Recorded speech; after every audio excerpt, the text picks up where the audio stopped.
ಸರ್ಕಾರದ ಸಮೀಕ್ಷೆಯಲ್ಲಿ ಮಂಡ್ಯಗೆ ಮೊದಲ ಸ್ಥಾನ ಸಿಕ್ಕಿದೆ. 98% ಸಮೀಕ್ಷೆ ಆಗಿದೆ ಮಂಡ್ಯ ಭಾಗದಲ್ಲಿ. ಸೊ ಹಂಗಾಗಿ ಸಾಧನೆ ಇದು ಮಂಡ್ಯದಲ್ಲಿ. ಜಿಲ್ಲೆಯಲ್ಲಿ ಒಟ್ಟು 5,10,000 ಕುಟುಂಬಗಳ ಸಮೀಕ್ಷೆ ಆಗಿದೆ. ಈವರೆಗೂ 18,29,582 ಜನರ ಸಮೀಕ್ಷೆ ಬಹುತೇಕ ಪೂರ್ಣಗೊಂಡಿದೆ.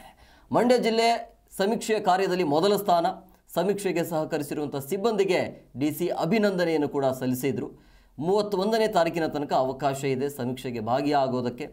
ಸಮೀಕ್ಷೆ ಅಂತೂ ಡಿಲೇ ಆಗ್ತಾ ಇದೆ.